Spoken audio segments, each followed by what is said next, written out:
What's going on YouTube? It's your boy CaliCoda back with another video, and today is a pretty special day. We are starting our very first edition or volume of the Daily Dose, so this will be volume number 1. So thank you for joining me, thank you for coming in and checking it out. What the Daily Dose is we're going to be doing random topics that are usually talked about in the nursing circle, or something along with healthcare or something of that nature, but all relative to nursing usually. So today I'm going to talk about a comment that I got about RN school being a better option than LVN school, and I think that that is relative. I think that depending on certain people's circumstances and what they want to achieve over this period of time, say it's a 2-year period of time, you know, you don't have times to deal with things like waiting lists at community colleges and stuff like that, right? So you have to use other options. And yes, those options may be slightly more expensive, but it doesn't mean that they're astronomically expensive. And I'm going to go over those points here in this video. So the first thing I want to talk about is the community colleges and doing like an ADN RN version. Okay, so say you go to community college, you have to do about 1.5 to 2 years of prereqs, and then you have 2 years of nursing school, right? And then you go get a job. Okay, so, and that's an ADN, that's not a bachelor's, right? And there's a university type, which will give you a bachelor's, which is a little bit more expensive. I'd say the community college is probably 30 to 40 grand. I'd say the university is probably closer to 80. University, or West Coast University, they have an RN program, or a private school. They actually charge about 120 for their RN program. Their bridge is like 80, but their bridge is the RN program plus the BSN. So you get a bachelor's degree there, right? So you're going to pay a little bit more for that, right? All right, now we're going to go into LVN schools.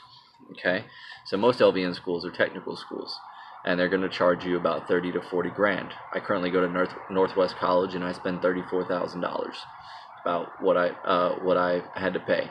But I have a GI Bill, so I didn't have to pay for that, and the Pell Grant helped. So I actually made money. But that's me.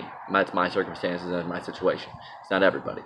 But with that being said, I want to tell you my route and why I'm going my route, okay? Because I don't think that everybody is capable of paying for RN school, or maybe not everybody wants to do student loans, and maybe everybody doesn't want, you know, maybe they just don't want to go that route. Maybe they don't know if they want to be an RN. Maybe they want to try out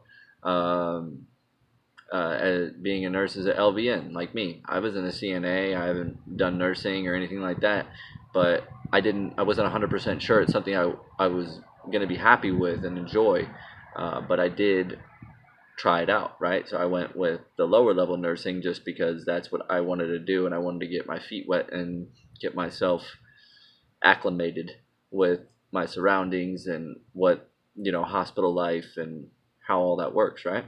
So what I'm choosing to do is I'm choosing to go to LVN school at Northwest College, and then I'm going to get into a skilled nursing facility or a hospital or a traveling nursing agency, and one that has tuition reimbursement.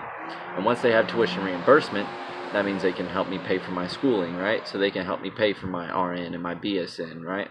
And then I'm going to go to a hospital, and then I'm going to do the same thing there, and I'm going to try and do my med school or my CRNA or my MP school or PA school. I'm just telling you the different options that you can do from this point, and they will help you there too. So a lot of these businesses and hospitals and skilled nursing facilities do want you to succeed, but sometimes there is a catch. Sometimes you have to work there for like a year or two after you get your degree or something like that, which is perfectly fine. I have no problem doing that. So that's another route that people may not be aware of entirely, because some people are like, okay, I'm going to go to LVN school, then I'm going to go to RN school, and then I'm going to go to CRNA school or MP school or something like that. And may not know about the tuition reimbursement, which, you do have to find, you have to find a facility that is willing to do that. But I'd say 70% of facilities do that at least.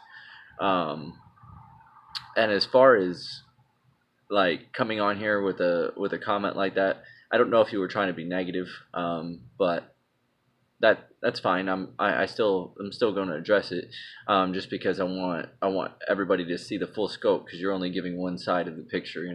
You're saying that it's more expensive when in reality it can be cheaper to go a different route. It just may take you a little bit longer.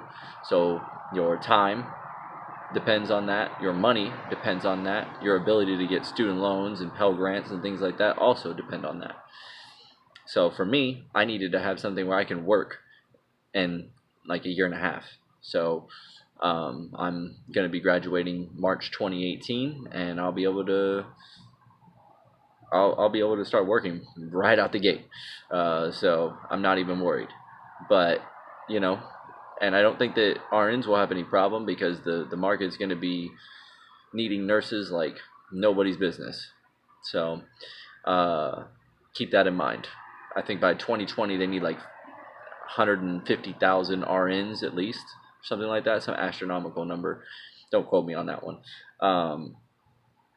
But in any case, I do appreciate you guys coming in and viewing this video. If you liked it and you want to see more daily doses, please like, comment, and subscribe. And also, if you do leave a comment, and it's a question or something of that nature, I will try to cover it in my next daily dose, or I will write it down in my notebook, and it will be in one of the future daily doses. All right, so thank you guys for coming in, and I'll catch you in the next one. Have a good day.